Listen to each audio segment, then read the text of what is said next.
जय सिया राम दोस्तों, कपास की फसल पर स्प्रे शेड्यूल। तो कपास की फसल पर कई प्रकार की समस्या आती हैं। यदि हम बात करें कीट प्रबंधन की, तो जैसे सफ़ेद मक्खी, जिसे सफ़ेद मच्छर के नाम से जाना जाता है, तो कुछ इस प्रकार का प्रकोप होता है कपास की फसल पर व्हाइट फ्लाई का और हरा मच्छर है। इसके अलावा गुलाबी सुंडी का प्रकोप कुछ इलाकों में इतना ज़्यादा हो जाता है, यदि हम इसे नज़रअंदाज कर देते हैं तो फिर किसी भी दवाई का स्प्रे करेंगे तो कंट्रोल होने वाली नहीं है। यानी कपास की जो वोल होती है उसके अंदर सुंडी चली गई तो फिर कंट्रोल होने वाली नहीं है। तो इसके लिए प्रिवेंटिव में स्प्रे करना चाहिए। तो इसको कंट्रोल करने की शानदार विधि के बारे में बात करेंगे।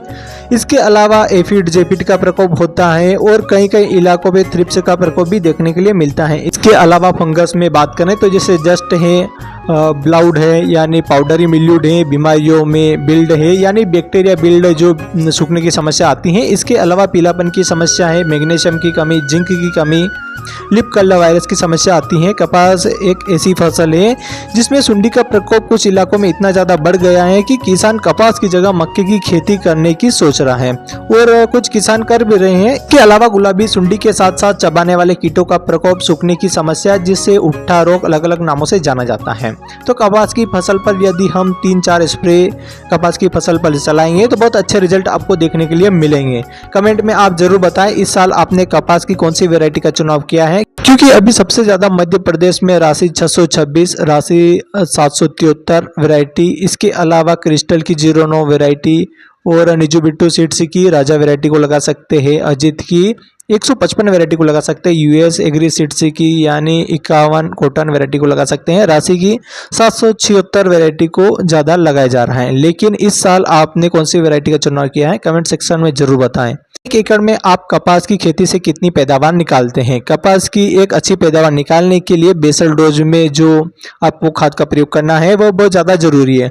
अब अच्छी पैदावार निकालने के लिए जिप्सम पाउडर यानी 30 kg, गोबर की खाद 2 ट्राली और DAP di ammonium phosphate 50 kg, single super phosphate 50 kg प्रति एकड़ की दर से आपको यानी बेसल डोज में प्रयोग करना है। पौधे से पौधे की दूरी आपको 2 फीट रखनी है, लाइन से लाइन की दूरी 4.5 फीट के आसपास रखनी चाहिए। 3 से 4 सेंटीमीटर गहराई पर आपको बुआई करनी चाहिए। बैक्टीरिया बिल्ट है ना दोस्तों, उसको स्प्रे के माध्यम से नहीं बल्कि सोइल एप्लीकेशन के माध्यम से चलाना पड़ेगा। जैसे प्रिवेंटिव में आप रोको फंगिसाइड या एलिड दोनों में से किसी एक को 500 ग्राम 200 लीटर पानी में घोल करके सोइल एप्लीकेशन से प्रयोग करना चाहिए। एक काम आप कर सकते हैं, यदि ये समस्या ना आए तो इसके लिए आप ट्राइकोडर्मा को चला सकते हैं या फिर वेलिडामाइसिन या कॉपर ऑक्सीराइड जो फंगिसाइड आता है उसको आप सोइल एप्लीकेशन से नहीं, सोइल एप्लीकेशन से प्रयोग करना है। बाकी रही बात स्प्रे शेड्यूल की, तो कपास की फसल पर कई प्रकार की समस्या आती है, चाहे व्हाइट फ्लाई की बात करें, गुलाबी सुंडी या फिर बढ़वार नहीं हो पा रही है, पीलापन की समस्या है, कमजोर बढ़वा रही है या फिर अच्छे से ग्रोथ नहीं हो पा रही है, फसल में फ्लावर ड्रॉप होने की समस्या आ रही है या कभी कभी ये समस्या जो आती है, इसके लिए बेहतरीन स्प्रे शेड्यूल चलाने वाले हैं। तो कीट प्रबंधन को कंट्रोल करने के लिए बढ़िया वाला प्रबंधन है।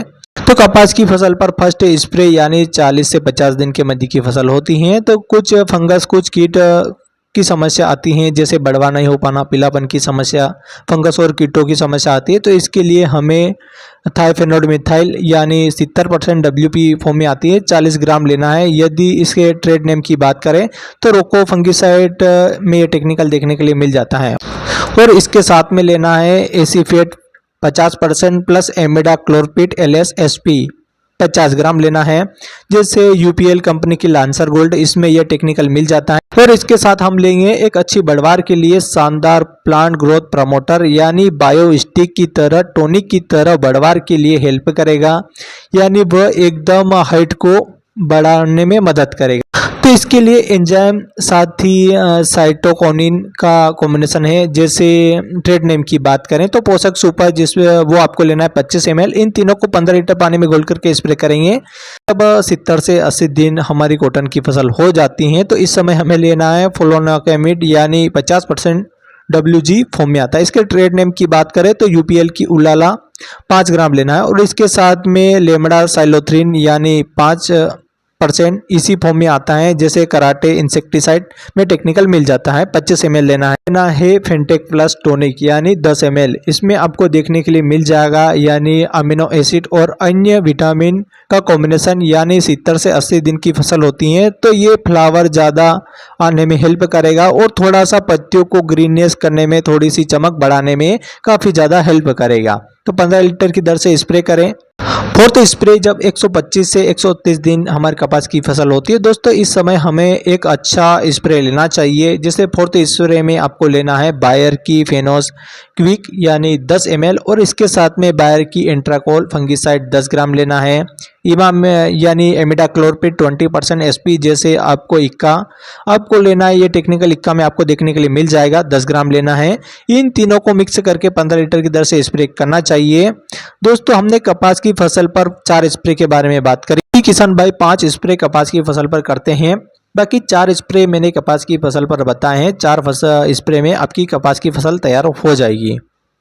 दोस्तों कहीं ना कहीं कपास की फसल पर समस्या और जानकारी के लिए बता रहा हूँ, यानी आपकी फसल पर प्रकोप है सफेद मक्खी यानी व्हाइट फ्लाई का और आप स्प्रे कर रहे हैं गुलाबी सुंडी बोलवर्म का, तो इसके लिए आप एक काम कर सकते हैं। देखो हमारी कपास की फसल पर फंगस की बात आती है तो खरीफ सीजन पर बरसात के दिनों पर यानी फंगस में कीट रक्षोषक कीट की समस्या बहुत ज़्यादा होती है, तो इसके लिए आप एक काम कर सकते हैं। आपको कीटों की पहचान करना आना चाहिए, फंगस की पहचान करना आना चाहिए, यानी आइडेंटिफाई नहीं कर पाए, यानी आप पहचान नहीं कर पाए तो दुकानदार ने जो दिया वो आपने स्प्रे कर दिया, तो इसमें आपकी लागत बढ़ेगी।